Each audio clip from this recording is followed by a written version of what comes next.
Well, hello everybody, and welcome to this bonus episode of G Bear's Off-Grid Ways, a homestead in the desert.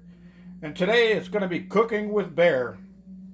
So, what are we going to do? Well, I'm going to make my Bistek Ranchero, and for that, if you don't understand what the Bistek Ranchero means, it means ranch steak, and it's ranch steak because you use whatever you can for the meat, and then you add a bunch of vegetables to the dish, and it just comes out delicious. Now, some of the things that you'll need is cilantro. I got my cilantro from my garden. I just cut it fresh a little while ago. Jalapeno pepper. I already cut it and took most of the ribs out of the inside, and I left a few seeds for a little extra spice because I like it spicy. You'll need a large clove of garlic or two smaller cloves of garlic. Okay, you're going to need tomatoes. I like using 2 tomatoes in mine because I like a little extra sauce on it. You'll need salt and pepper. You'll need some lemon juice. You can use fresh lemon if you have it available. If not, get the lemon juice in the bottle like this from the supermarket. Comes in handy. Refrigerate it after opening, otherwise it'll go bad on you. And you'll need some oil. You could either use vegetable oil, olive oil. Me, I like using bacon fat. I always save bacon fat from cooking bacon in the morning, and it ends up coming in handy for cooking a lot of different things. You can add it to your breads for a little bit of gluten and things like that. Of course, like I said before, if you're a vegan, then you probably don't want to use any of the meats. Another thing is beef loin, top sirloin. Okay, I like the top sirloin the best because it always comes out nice and tender very quickly. But you can use any cheap cut of meat like a chuck or London broils get a little bit more rubbery because there's not enough fat in them. But it usually comes out okay anyway. All right, so let's get started on this. And the way we're going to get started, you're going to need a pan, a deep fry pan with a cover. The cover doesn't have to be tight fitting, but you do need a cover. And then of course, for the serving, you want to have a flat pan for heating your flour tortillas, and you're going to need some flour tortillas. Now, I like buying the bigger ones because, as you've seen in one of my other recipes, I like making pizza quesadilla also. So these work for both purposes. All right. So let's move on to getting this thing going. All right. So here we are. I'm going to open up the steak, open up the pan, and get ready here. Now, I like to use about 2 heaping spoons of bacon fat, but you can adjust that to whatever your likings are. I think that's going to be plenty, as you can see in the pan. And then I'm going to turn that on and get that heating up under a low heat, just so it breaks down as I'm cutting up the steak. Now, I don't need the bacon fat anymore, so I'm just going to set that aside. I'm going to open up the steak, and yes, I just sharpened my knife, so it's very sharp, and shouldn't take very long to cut this up. Now, I'll set the tray to one side because I'm going to use that for the excess fat. I want to cut that off. The fat doesn't belong in here. And you can cook that up if you'd like and reduce it and use that fat for other things, but I don't need it, so I will put it out in the coyote feeder for the coyotes. All right, so I want to get most of the heavy fat out of this thing because I don't want that in my dish. Now, you can leave a little bit. You don't have to take it all off, but you want to clean it up pretty good. Okay, so here we go. So now here's a sirloin steak. Now the grain is running this way on the sirloin steak.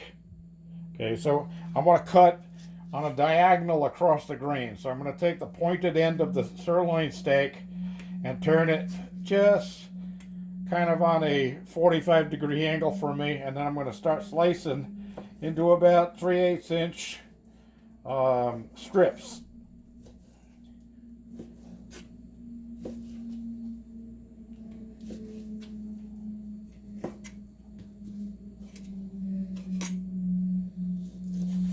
Excuse me while I concentrate so my finger doesn't end up in there. Of course, you always keep your fingers curled under like that when you're cutting so you don't have to worry about your fingers ending up in the mix. Now when you see a chunk of fat like that, just cut it out of there and toss it to the side and go back to slicing.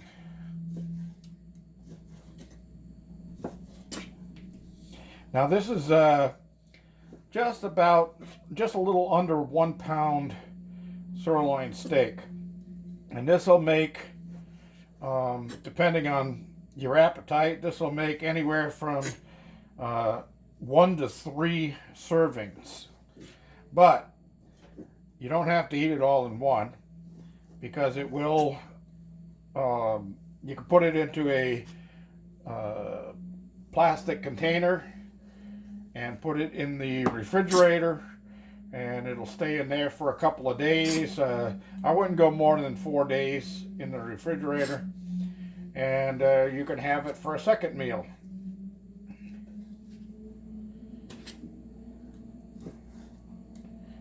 Get rid of that chunk of fat there. Okay, now we got the meat all sliced up, and this is what really nice about this is it's very quick. It doesn't take very long to get it going. So I got the fat going, and I'm going to put my meat in there and start browning it. Okay, now this all, like I said, 1/4 to 3/8 inch thick strips. And I think you can see that, catcher? Yeah, okay, great. So while that's cooking, I'm now going to clean my knife a little bit and wipe down my cutting board. And I'm not going to cross-contaminate here because it's all going in the pan here very quickly. Okay, so the next thing I want to do is dice up my garlic.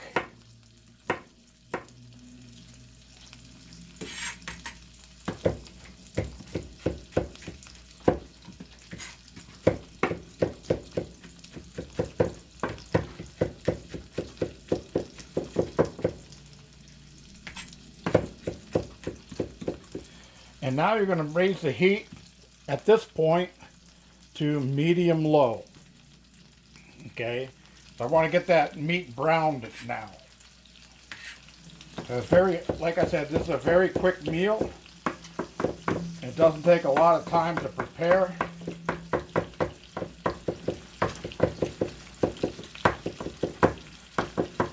And I think that's about right on the garlic. So we're going to set that to one side here for a few seconds until the meat gets a little bit browner.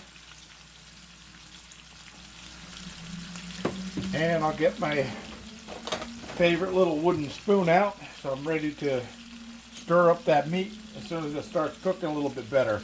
In the meantime, I'm going to get my onion ready. I'm going to cut it off because there's a little brown area in the center of that I want to take out. And then I'm going to make my cut in the onion crisscross. And as you can see, I already cut the end off. Now there is a brown area in the middle of that. You can eat it. It won't hurt you unless it's mushy, but it's not. And I like to go about 3/8 of an inch thick on these. So cut it down, and then I take the brown center out, put that in my little discard tray.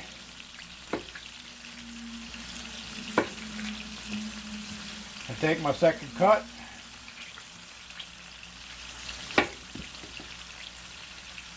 And now I can finish it off right there.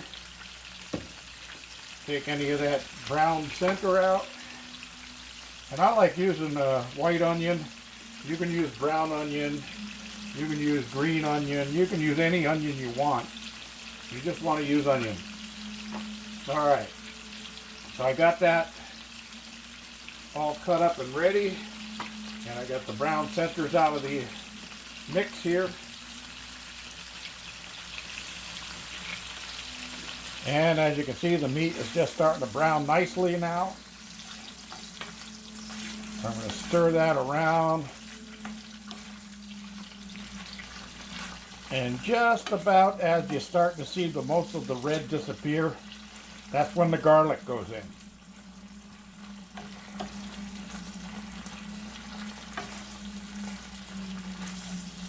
Okay, that's looking good right there. So I can get the garlic off my cutting board, make some more. Oops, watch out for the handle.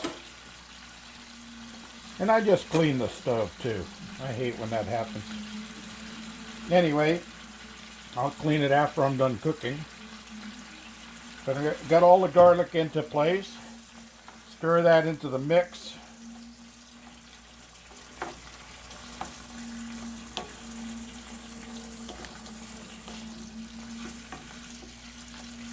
And you can see the gravy already starting to settle in the bottom here.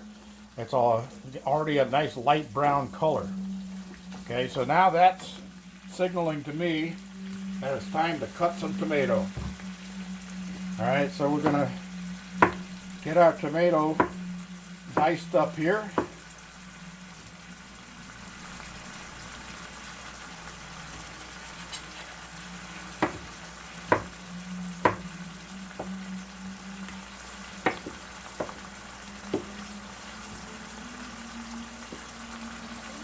And we'll get that added into the pan here. I'm going to get that handle out of the way before it causes another oops, and I don't like oopses.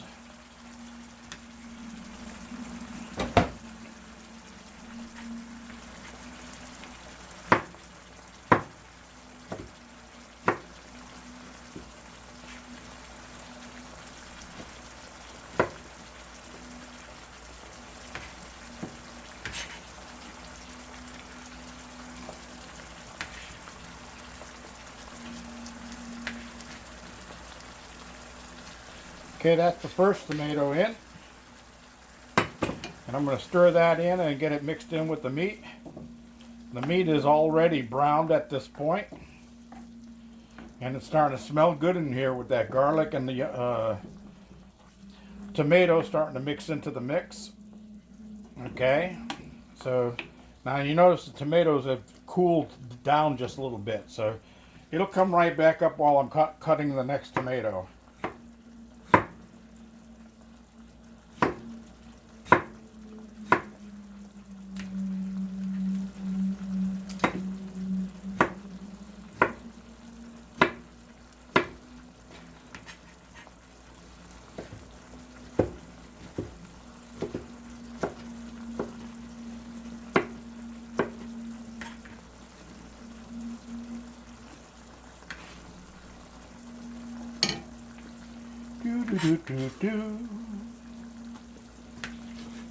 Now the nice thing about this is everything is cooking as you're preparing, so it's not like you have to prep, heat a pan, add this, cook a little while. It all happens in sequence. You just keep on adding your ingredients as you go. So as you cut everything up, you just add it in. Now I always cut the onion in the beginning like I did, and the garlic before everything gets started, because that just kind of like saves a little bit of time and space when you're working and trying to get it all put together very quickly. All right, so we got the garlic, the meat. The meat is brown. We got the tomatoes into place there, and now goes the onion. All right, so I'm gonna try to like just break it up a little bit and get the onion moved in around kind of evenly dispersed. Break these flakes open, and these will reduce a little bit as it's cooking in, and the flavor just really bursts out of them this way. All right. And wipe the knife, wipe the cutting board. And time for jalapeno. All right, so we're going to take the jalapeno into strips first, and then large dices. I don't like it too small. I like being able to see and know where the jalapeno is in the dish when you cook. So they're about 1/4 by 1/4 when you cut them up. And we don't need that in there. Ooh, that's aromatic. I love it. And the second half, and same thing again. We're going to cut it into strips first. And if there's a few seeds in there, don't worry about it. They give you a little more heat. If you don't like it hot, remember to take all the seeds and ribs out of your pepper. All right. So we got that in there. See how easy this is? It's just like one thing after another. Just cut it, add it to the pan. All right. So we're going to stir that in and get that mixing in there. And boy, is that flavor getting good. All right, so here is the take a break point. We're going to stir that into place.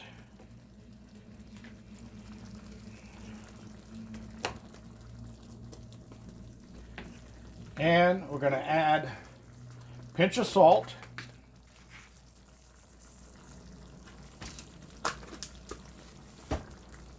And a pinch of black pepper. And you say, why the pepper? You got jalapeno in there. Isn't that spicy enough? Well, the pepper is not, the black pepper is not to add spice to the dish. It's actually more to add flavor. I'm going to stir that in. And that's all there is to it at this point, except for letting it cook for a little while. So we're going to throw the pan cover on there and let that cook. In the meantime, we'll take our cilantro, which, of course, all of these vegetables have been washed prior to me starting, so to save time, and I didn't have to move the camera across the kitchen. And we're going to cut it up, stems and all. Don't worry about the stems, they're flavorful. Get that all ready to go in. And at this point,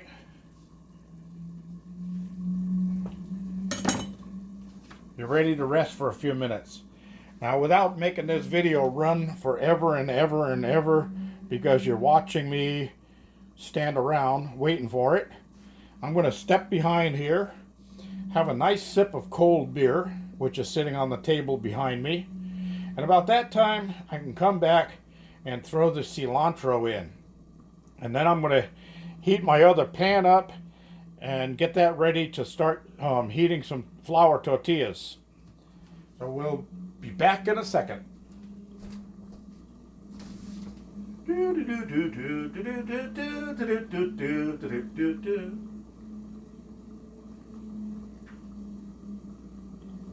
Ah, swallow, swallow, swallow. Good stuff. Okay, you see the steam coming out of the pan? That's exactly what you want. That's what you want to see. Okay? So, we are ready to open the pan. Look at that. Doesn't that look good? Oh my gosh. So we're going to get the cilantro into the dish over the top of everything.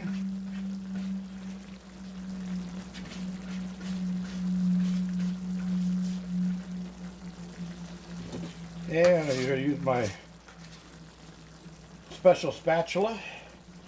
It's got a nice sharp edge so it gets the last of it up there. Alright, so we got that on top of it all. It's stirred into place. And oh, does that smell good. And that's all there is to it, folks. Okay. So, let me get that last piece of tomato put away. We'll clean up here in a minute. Or we're just going to steam that and drop the temp down to low. I just want to keep that warm. So in the meantime, we're going to switch over this way. I'm going to turn the pan on. We're going to get that under a high flame to get it hot. And I'm going to show you a very quick way of doing flour tortillas. I'm going to start with one. And I'm going to sit down and eat in a few seconds here. That's how easy this is. Isn't that a great, fast, and easy meal? I mean, how can you go wrong with something like that? It just put it together in no time at all, and it's ready. So I want to get this pan nice and hot. That's why I put it on high. Actually, I can go a little higher than that. Put it on turbo. That's the turbo unit. Anyway, it's going to be hot in a few seconds here. And then all we're going to do is heat the flour tortillas through. We don't need them super hot. We don't need them to turn crispy or anything like that. So you're just going to take it, lay it down on the pan, let it start heating a little bit. And I usually give them 15 seconds, 20 seconds per side. Then just flip it. And you can feel it at that point. It'll protect your hand from the pan. Don't do that later on because it'll get hot through very quickly and there'll be steam coming through it. And it gets very hot. Okay, so now my Bistek Ranchero is all cooked. It's ready for serving. I can shut the heat off at that point. And we'll go back here to the flour tortilla and flip it again. And you can see the little dark brown spots showing up on it. That means it's just starting to heat through. Now sometimes these things will puff up on you and get the air to get in between the two layers of it and just puff it up like a balloon. But you don't have to worry about cooking this thing. It's already cooked.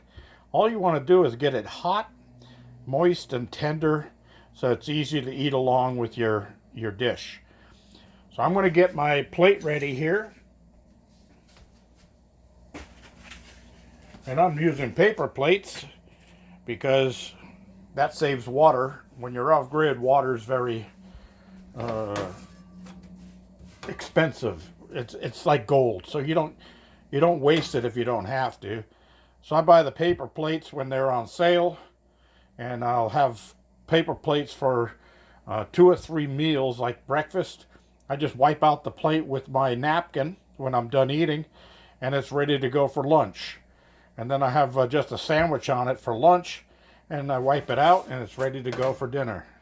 Okay, my tortilla is done. So I'm going to fold it in half, roll it over a couple of times, make kind of a crepe Suzette type thing out of it, and that's it. It's ready to go. And I'm going to call this one an end, and I'm going to sit down and eat. Yum, yum. Looking good.